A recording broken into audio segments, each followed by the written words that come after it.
Y hablemos de lo que aparentemente podría llegar a ser una gran noticia para todo nuestro país. Y estamos recibiendo al doctor Ignacio Bartesagui, es doctor en Relaciones Internacionales, para hablar de este acuerdo de la Unión Europea y del Mercosur. Ignacio, bienvenido. Buenos días, ¿cómo andas? Un placer tenerte nuevamente. Gracias. La verdad que son de esas pequeñas cosas, perdón Leo, de esas pequeñas cosas que uno pensaba que no iban a pasar. Que definitivamente ya no iban a pasar. Y menos con un Mercosur tan debilitado. ¿Cómo se dio esto? Bueno, lo que pasa que demoró mucho, ¿no? Esto inició en el 99 y recién ahora termina. Es verdad que en los últimos meses se avanzó técnicamente, o sea, las rondas comerciales, las rondas de negociación nos demostraron que se iban completando algunos capítulos, pero igual era muy complicado, porque superar... Por las razones internas de los países, por dejadez, por pereza, porque la Unión Europea exige muchísimo. Es multicausal en realidad, ¿no? La Unión Europea exige muchísimo, después fue cediendo. El interés de los estados europeos fue cambiando con el correr del tiempo. El interés en el Mercosur fue cambiando. Durante un periodo largo de tiempo no nos interesaba cerrar este acuerdo. Ahora sí hubo interés. Entonces, bueno, van cambiando los gobiernos, van cambiando los intereses, van cambiando los precios internacionales, van cambiando, o sea, las estructuras productivas. El problema es que al demorarse tanto en cerrar un acuerdo, muchos otros nos ganaron bastante terreno. Entonces, no es lo mismo cerrar el acuerdo de la Unión Europea hace 10, 15 años que cerrarlo ahora, porque cada vez tenés menos para repartir. Lo cerramos. Finalmente lo cerramos. Finalmente lo cerramos. Técnicamente lo cerramos. ¿Qué impacto puede llegar a tener en las personas? Bueno, un acuerdo de este tipo es muy positivo desde el punto de vista de las mejoras de acceso. Quiere decir que para productos que Uruguay exporta hoy a la Unión Europea pagando arancel, en un periodo determinado de tiempo vas a tener un arancel cero o un arancel menor. Quiere decir que las empresas van a tener más competitividad para poder exportar.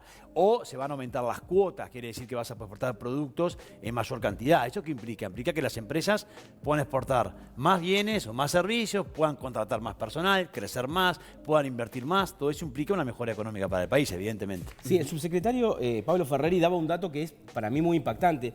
Él decía que Uruguay, en el año 2017, pagó 270 millones de dólares de aranceles, de los cuales 160 fueron a la Unión Europea. Por lo tanto, estaría de alguna manera bajando el 40% de los aranceles. Sí, el otro porcentaje es a China, ¿no? Que pagamos después a Estados Unidos. Sí, bueno, de ahí tendrías que descontar después lo que perdés de recaudar por la apertura que vos también hacés, porque estos acuerdos son recíprocos. Más allá de la ganancia en los aranceles, hay que pensar la ganancia en el conjunto de la economía. Esa es una ganancia inmediata, pero obviamente después vendés más, empleas más personas, te volvés más competitivo porque tenés que cumplir normas más avanzadas. Todo eso genera, que yo decía por ahí, que pases de la Liga B del fútbol a la Liga A del fútbol mundial. Más allá de que, por supuesto, es un acuerdo que, como decíamos, llegó un poco tarde, lo importante es que llegó, pero un poco tarde, y no es de la profundidad que el que negociamos inicialmente, porque, bueno, Europa tuvo que ceder y el Mercosur tuvo que ceder en cuanto a la cantidad de excepciones que se solicitaron, ¿no? ¿Qué obligaciones quedaría para Uruguay, ¿no? Porque esto, como vos decías, es recíproco.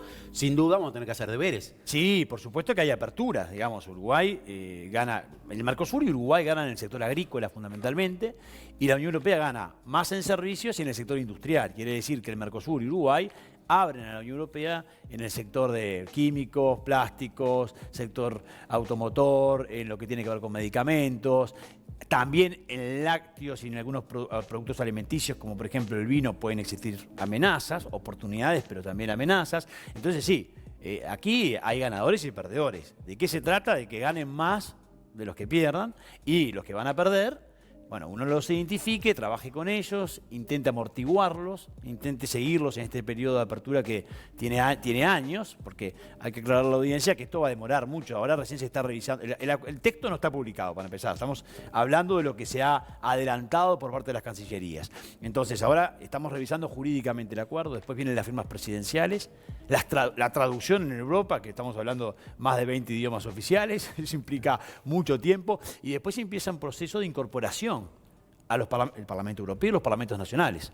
Estamos hablando de 2 años como mínimo o más para recién ahí empezar a computar los plazos de apertura, o sea, que son de 10 años en el caso de la Unión Europea y de 15 años en el caso de Mercosur, así que tenemos bastante por delante. ¿Puede haber alguna traba? Sí, Por ejemplo, que vaya a los parlamentos de Argentina, de Paraguay, algún cambio de gobierno. Francia ya mostró los dientes, que es el país más proteccionista en cuanto al sector agrícola, y dijo que ese acuerdo no lo puede aprobar el Parlamento francés y que quiere algunos ajustes.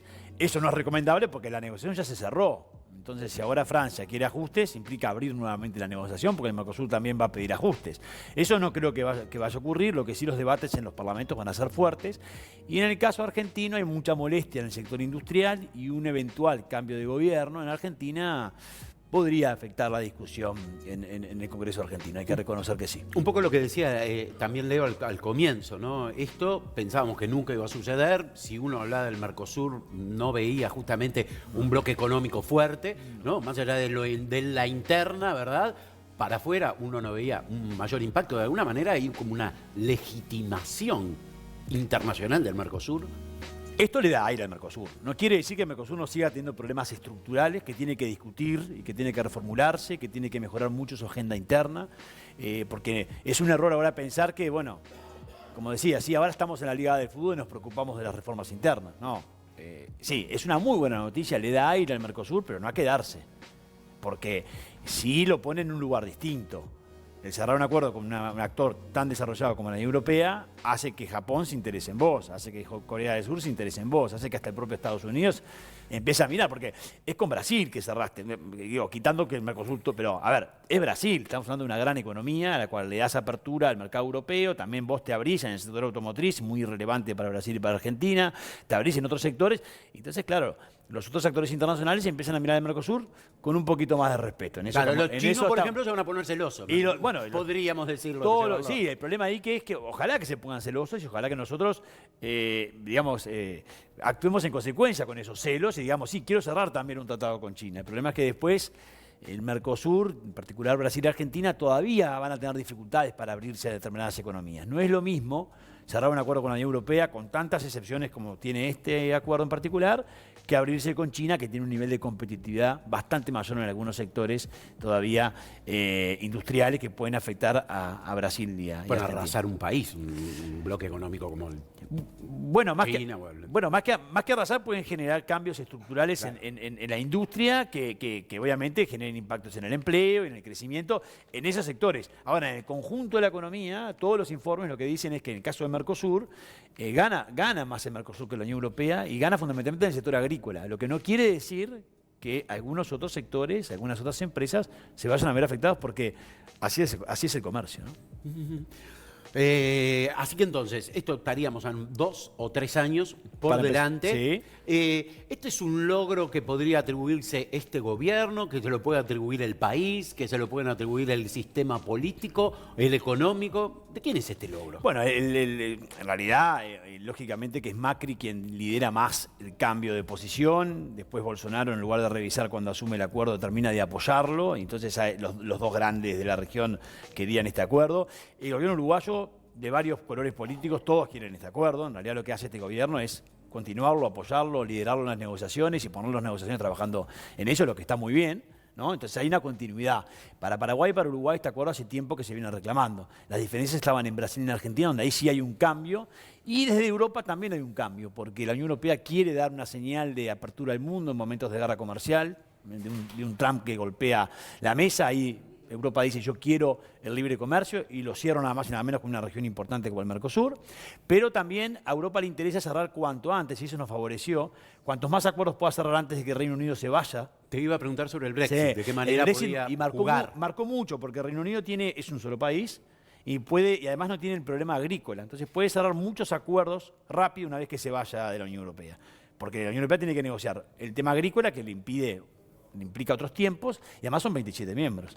No es lo mismo que negociar uno solo. De hecho, ya tiene el Reino Unido una gran cantidad de acuerdos cerrados, está esperando irse para ponerlos en vigencia, ¿no? Y eso le preocupaba a la Unión Europea, que también aceleró un poco el cierre con el Mercosur para decir, yo también tengo este acuerdo, independientemente de que cuando el Reino Unido se vaya, también lo cierre con nosotros. Es muy extraño que Europa firme este tipo de acuerdos desde el punto de vista de lo agrícola, porque Europa es el campeón mundial de subsidiar de alguna manera su producción agrícola para competir con nosotros, justamente.